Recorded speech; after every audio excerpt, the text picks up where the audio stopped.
قیامت تک کر سکے گا. اور تاریخی کتابوں میں، تفسیر کے کتابوں میں عجیب و غریب واقعات ہیں، عجیب و غریب واقعات.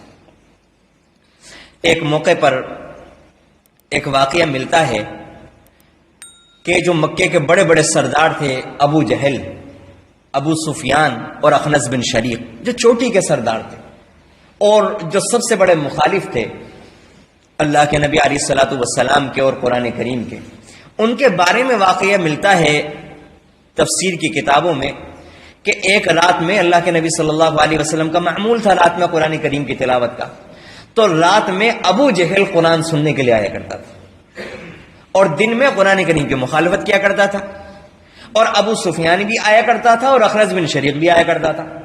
اور یہ تینوں سب سے بڑے اسلام کے اور قرآن کریم کے دشمن تھے، اس کے منکر تھے اور اس کی مخالفت میں سب سے زیادہ سرگرم تھے.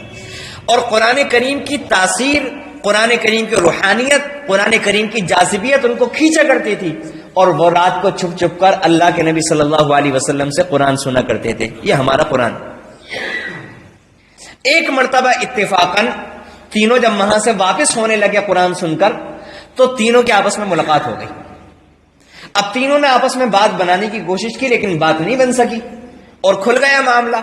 تینوں نے ایک دوسرے کو بہت ملامت کی کہ اگر لوگوں کو پتہ چلے گا تو لوگوں میں کیا بنے گا کہ ایک طرف تو ہم قرآن کی مخالفت کریں، اللہ کے نبی صلی اللہ علیہ وسلم کی تکذیب کریں، اور راتوں کو چھپ چھپ کر قرآن کریم سنیں، یہ تو سارا کا سارا معاملہ پلٹ ہو جائے گا.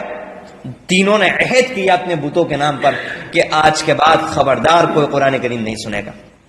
اگلی جب رات آئی، قرآن کریم کی تاثیر نے پھر انہیں کھینچا، قرآن کریم کی جاذبیت نے پھر انہیں کھینچا، کیونکہ وہ زبان کے جاننے والے تھے.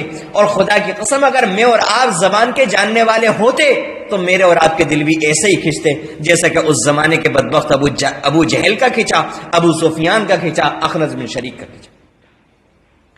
تو جب اگلی رات آئی تو تینوں نے یہ سوچا کہ چونکہ ہمارے دونوں ساتھیوں نے یہ عہد کر لیا تھا کہ اب ہم قرآن سننے کے لیے نہیں آئیں گے، تو وہ دونوں ساتھی تو آئیں گے نہیں، چنانچہ میں چلتا ہوں. اور ہر تینوں میں سے ہر ایک نے یہی سوچا. اب تینوں نے ساری رات قرآن کریم سنا اور جب واپس ہونے لگے پھر تینوں کی ملاقات ہو گئی. اب بڑے شرمندہ ہوئے، پھر دوبارہ عہد کیا. پھر جب اگلی رات آئی پھر قرآن کریم چونکہ سنے ہوئے تھے، اہل زبان تھے، قرآن کریم کی تاثیر سے واقف تھے، پھر یہی سوچا کہ وہ دونوں تو آئیں گے نہیں، اس بار تو دو راتیں ہو گئی عہد کرتے کرتے، چلو میں سن لیتا ہوں. پھر تینوں کی تیسری مرتبہ ملاقات ہوئی، پھر تیسری مرتبہ تینوں نے دوبارہ عہد کیا.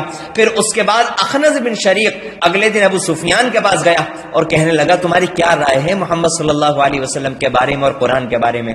وہ کہنے لگے کہ مجھے معلوم ہے کہ محمد رسول اللہ صلی اللہ علیہ وسلم سچے نبی ہیں اور یہ قرآن اللہ کی طرف سے نازل کردہ کتاب ہے. اس کے بعد یہ اخنس بن شریق ابو جہل کے پاس گیا، ابو جہل سے سوال کیا تو ابو جہل کہنے لگا کہ میں مانتا ہوں کہ یہ سچے نبی ہیں اور یہ قرآن اللہ کی نازل کردہ کتاب ہے، لیکن مسئلہ یہ ہے کہ محمد رسول اللہ صلی اللہ علیہ وسلم کے خاندان میں اور میرے خاندان میں ایک ریس چلی آ رہی ہے، ایک سبقت والا ماحول چلا آ رہا ہے. انہوں نے حجاج کی مہمان نوازی شروع کی، ہم بھی اس کے اندر پیچھے نہیں رہے. انہوں نے خدمت خلق شروع کی، ہم بھی اس کے اندر پیچھے نہیں رہے. اب ان کے خاندان کے اندر ایک شخص کھڑا ہو گیا اور وہ کہنے لگا میں اللہ کا نبی ہوں اور میرے خاندان کے اندر تو کوئی نبی نہیں ہے. میں قسم کھا کر کہتا ہوں اپنے بتوں کے نام کی کہ میں کبھی بھی اس کی رسالت کا اقرار نہیں کروں گا، نہیں تو میرا خاندان پیچھے رہ جائے گا، ان کا خاندان آگے نکل